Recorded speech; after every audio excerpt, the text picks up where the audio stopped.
Assalamualaikum warahmatullahi wabarakatuh. Selamat pagi anak-anak. Waalaikumsalam, Bu. Oke, bertemu lagi dengan Ibu di mata pelajaran Desain Media Interaktif. Apa kabar nih anak-anak kelas 12 Multimedia? Baik, Bu. Alhamdulillah baik, Bu. Oke, alhamdulillah kelihatan juga kalian udah semangat nih untuk melakukan pembelajaran hari ini. Sebelum ke pembelajaran, mari kita berdoa terlebih dahulu ya. Boleh dipimpin oleh KM-nya Tiara? Oke, baik, Bu. Mungkin sebelum kita memulai pembelajaran, alangkah baiknya kita berdoa. Berdoa menurut agama dan kepercayaannya masing-masing dimulai. Ya, berdoa selesai. Ya, terima kasih Tiara. Nah, anak-anak seperti biasa ya, absennya sudah otomatis terekam pada saat kalian memasuki Zoom gitu. Oke, masuk ke pembelajaran kali ini kita akan mempelajari mengenai mengevaluasi produk web. Nah, untuk pembelajaran hari ini akan sedikit berbeda karena materi yang dijelaskan itu bukan dari Ibu, tapi dari kalian. Di sini kita akan melakukan diskusi kelompok.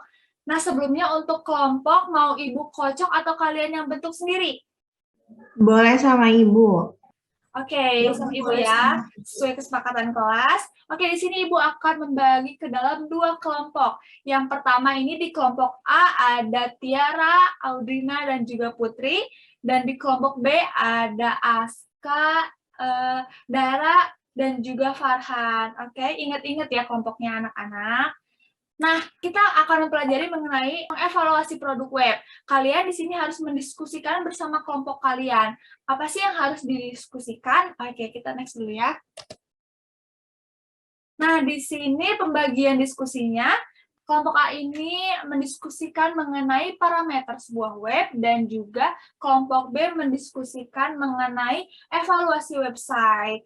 Nah, untuk modul pembelajarannya sebagai referensi, Ibu akan berikan di WhatsApp group dan kalian juga bisa mencari referensi di internet. Oke, anak-anak dimengerti? Dimengerti, Bu.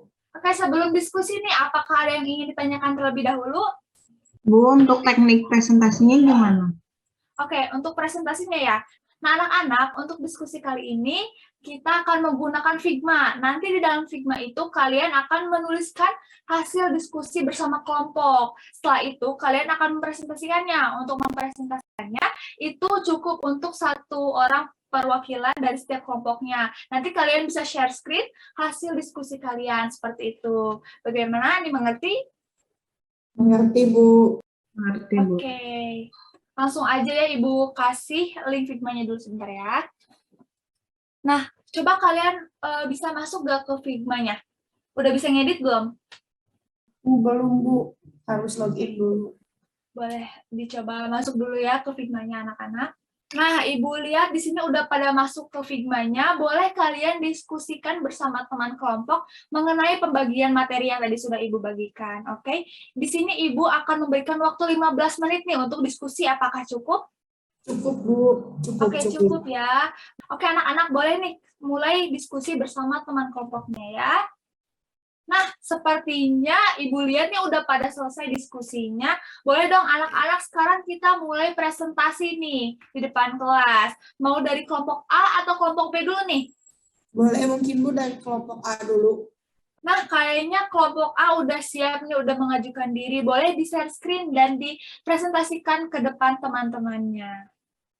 Oke, Ya, kelompok A. baik. Ya, dari kelompok A izin share screen ya. Oke, boleh. Ya, ini mungkin hasil diskusi dari kelompok A. Di sini kelompok A mendiskusikan mengenai parameter sebuah web. Nah, di sini untuk mengevaluasi sebuah website bisa menggunakan beberapa parameter tertentu sebagai acuan dalam penilaian. Yang pertama itu ada aksesibilitas, lalu ada isi dan juga isi atau konten, lalu keterbacaannya, lalu kecepatan, lalu yang terakhir ada teknologi. Nah, di sini aksesibilitas ini merupakan parameter yang menjelaskan seberapa baik sebuah website jika dilihat dari aspek pengaksesannya. Lalu yang kedua ini ada isi atau konten. Isi ini merupakan bagian dari sebuah penilaian atau evaluasi. Dalam hal ini, konten sebagai sebuah parameter yang menjelaskan tentang isi dari website yang bersangkutan. Nah, yang selanjutnya ini ada keterbacaan atau readability. Keterbacaan sebagai sebuah parameter yang berhubungan dengan kenyataan pada saat dibaca dan kemudahan pengaksesan dalam membaca dan mengerti isi website tersebut. Lalu yang selanjutnya ini ada kecepatan atau speed. Kecepatan ini sebagai sebuah parameter yang berhubungan dengan kecepatan loading sebuah website. Semakin cepat situs itu dalam melakukan loading time, pastinya akan semakin baik gitu ya. Lalu yang terakhir ini ada teknologinya. Maksud dari teknologinya ini, teknologi pada sebuah website berhubungan dengan aplikasi yang digunakan dalam pengembangan websitenya. Misalkan teknologi yang digunakan dalam segi mendesain website dan komposisi desain yang dibangun. Jadi teknologi semakin baru, maka websitenya itu semakin bagus juga. Ya mungkin Bu segitu aja dari kelompok A mengenai parameter sebuah websitenya. Mohon maaf nih bila ada yang salah dari kelompok A. Terima kasih untuk seluruh teman-teman. Wabillahi taufiq wal hidayah. Assalamualaikum warahmatullahi wabarakatuh.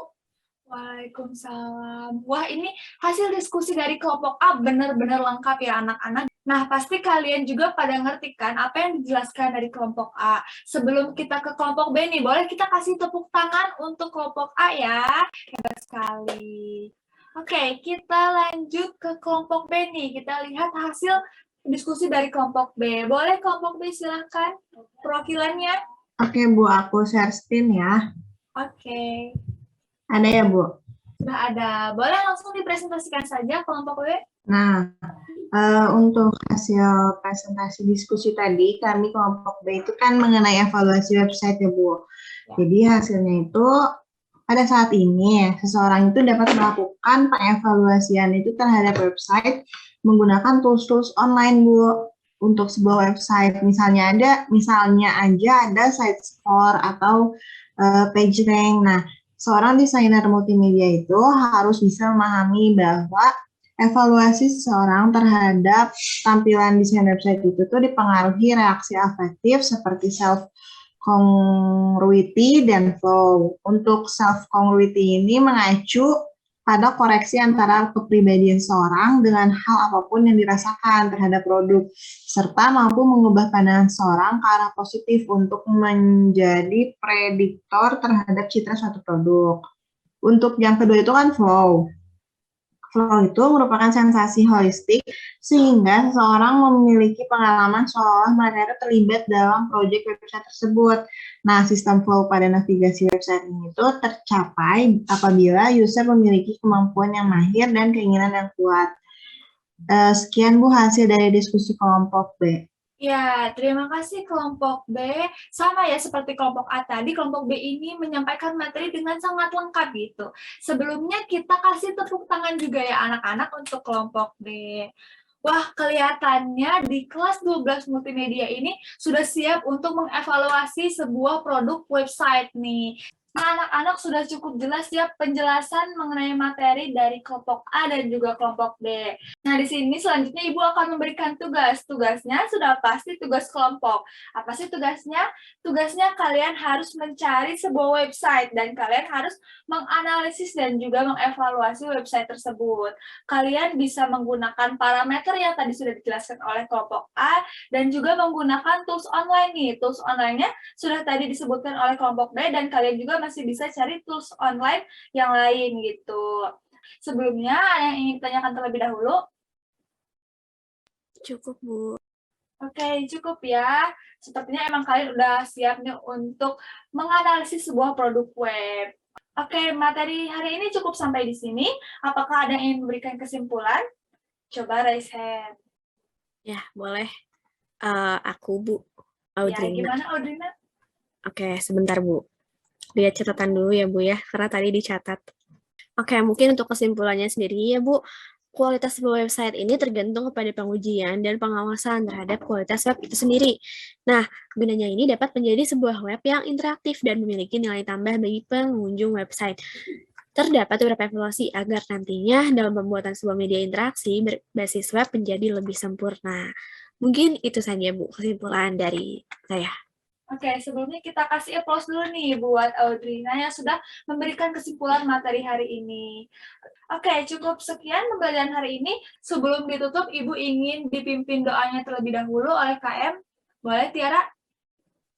Oke, Bu, boleh.